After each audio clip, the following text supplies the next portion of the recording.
né? Então, primeira coisa é definir um tipo de programa de acordo com a atividade, né? Então, se eu sou um restaurante, eu preciso ter um controle de estoque? Sim. Mas, meu Deus do céu, como é que eu faço controle de estoque num restaurante que compra o boi e vende bife, compra o saco de arroz e vende um prato de refeição?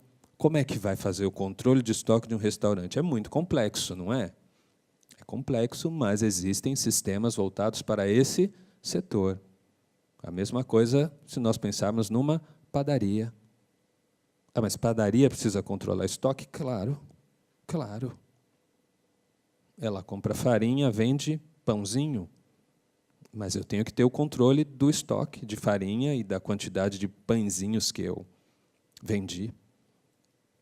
Então, todo tipo de empresa precisa ter algum sistema de controle. Então, para alguns ramos de atividade, é muito comum que a pessoa pense, não, isso não dá para controlar, isso não tem controle. Eu tenho lá um varejão, como é que eu vou fazer controle de estoque de um varejão? Ué, tem que fazer. Tem que buscar um sistema que adeque à sua necessidade. Então, o primeiro passo é verificar se o sistema que eu tenho, se o sistema que eu vou comprar procurando, se ele está de acordo com a minha atividade. Daqui a pouco a gente vai falar um pouquinho do livro de controle da produção e do estoque, que é o livro onde eu vou ter que informar para o governo como é que eu faço a produção dos meus itens acabados. Como é que eu compro matéria-prima? Como é que aquela matéria-prima se transforma no produto acabado? Nós vamos ter que dizer isso para o fisco. Só que nós vamos ter que dizer isso para o fisco de forma eletrônica. Então, eu só vou conseguir fazer isso através de um sistema. Ah, eu sou uma pequena indústria, uma indústria de fundo de quintal, sou microempresa. Mas eu preciso ter algum sistema que faça o controle das minhas atividades. Então, existem sistemas de acordo com cada uma das atividades. Definindo o sistema, eu também preciso definir as máquinas, os equipamentos necessários para rodar aquele programa. Preparar infraestrutura, onde esses equipamentos e esses programas vão funcionar, isso é importante, né? Às vezes eu posso ter lá um programa adequado, posso ter um computador adequado e ele estar numa área inadequada, ou ele ter uma instalação elétrica inadequada e eu perder um investimento alto, um investimento importante, por conta de detalhes não pensados em relação à infraestrutura, local, ventilação, segurança, saídas de emergência, né, as contingências, né, quando der algum problema, que opções eu tenho. E o quarto item, que é de suma importância, é a capacitação das pessoas que vão usar e alimentar o sistema. Então, existe sistema que controla o estoque do restaurante? Existe. Mas tem que ser operado adequadamente. Então, nós temos que pensar, além de ter um sistema adequado, ter funcionários preparados para operar esse sistema, treinados. Na busca... Opa! Até o final da palestra eu vou me adaptar aqui. Na busca por um sistema adequado, alguns tópicos que nós devemos seguir, que nós devemos buscar. Quem vai ser o fornecedor, né? Que conhecimento eu tenho desse fornecedor? Que tipo de produto ele tem para me oferecer? Então, eu vou conhecer o produto através de testes, de apresentações.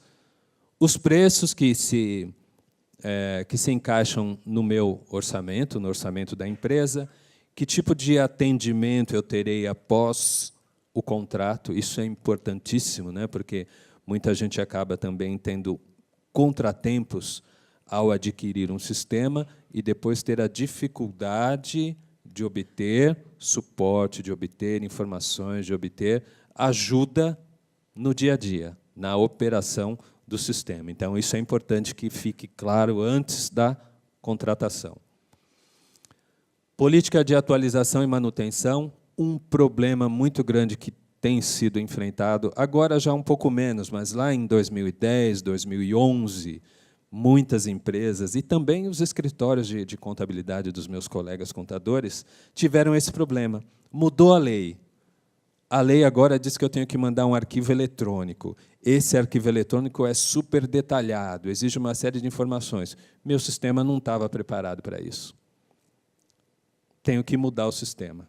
E aí começou uma briga, e essa briga, em alguns lugares, perdura ainda até hoje. Precisa mudar o sistema? Precisa. O fornecedor do sistema, eu vou te cobrar. O dono da empresa, o empresário, não, mas eu contratei o sistema tem que atender a área fiscal. O governo mudou, você tem que mudar. E está na briga. Quem que paga? Muda, não muda, paga, não paga. Então, é algo que já precisa ficar claro desde o início, desde a contratação. Como é que é a questão de atualização perante a legislação, como é que é a questão da manutenção quando eu tiver problemas. Customização e consultoria é outra dificuldade que é enfrentada hoje, que é importante a gente buscar esse respaldo antes de fechar o contrato, né? O sistema funciona de determinada maneira, porém, a minha empresa, a minha atividade exige que eu tenha determinado tipo de controle. Precisaria que você mudasse aqui um caminho no teu sistema.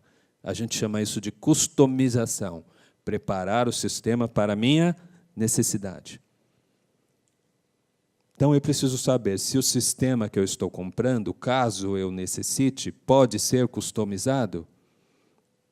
E se puder ser customizado, né? Como é que é essa consultoria, como é que é essa alteração, custa, não custa, é um ponto importante também. Às vezes eu compro um sistema, me vendem uma ideia, eu compro aquela ideia e, na hora de implantar, eu começo a ver que tem um detalhe aqui que eu precisaria mudar, tem um outro detalhe ali que eu precisaria mudar, e que não foi pensado antes. A questão de licenças, né? Quantas pessoas vão ter acesso, de quantas pessoas eu vou precisar que tenha acesso, né? E aquele tipo de sistema, qual é a base que ele me oferece? Eu posso colocar mais pessoas para utilizar, ou eu comprei um sistema amarrado e eu não posso expandir a possibilidade de licenças para outras pessoas, ou para uma outra unidade, ou para uma outra filial que eu venha a ter. Então, isso a gente deve verificar também. Diferenciais que o produto apresenta para a empresa, para a minha atividade.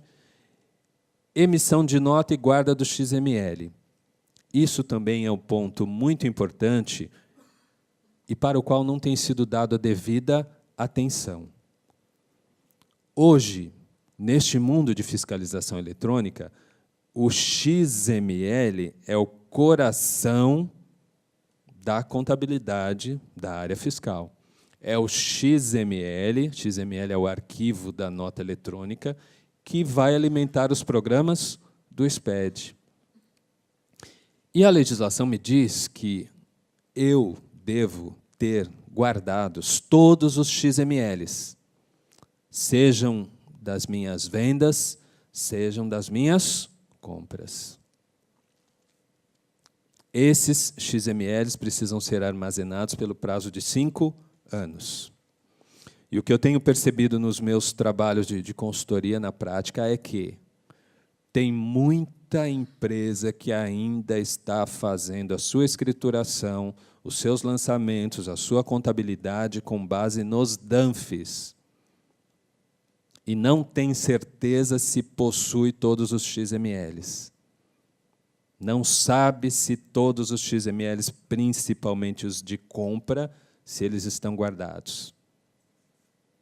Os meus colegas contadores, que são proprietários de escritórios de contabilidade, sabem muito bem do que eu estou falando. Os clientes mandam os DANFs para o escritório e o contador não tem controle, não sabe, não tem ideia se os XMLs estão guardados, se o cliente está recebendo o XML dos seus fornecedores, se ele está guardando isso num lugar seguro. Então, para essa atividade, é importante que eu conte com um sistema. que eu tenha um sistema onde eu já possa fazer a emissão da nota eletrônica, onde nesse sistema eu já possa fazer a guarda, onde esse sistema pode rastrear os XMLs dos fornecedores que não me mandaram. A gente precisa fazer isso de forma eletrônica, e de uma forma eletrônica segura. Então, ainda tem muita empresa que está fazendo emissão de nota eletrônica pelo sistema gratuito do governo. Só que o sistema gratuito do governo não fornece nenhum recurso. Ele não guarda arquivo XML. Ele só serve para emitir a nota. Mas guardar, você vai ter que salvar aquele XML e guardar num outro lugar, e fazer backup.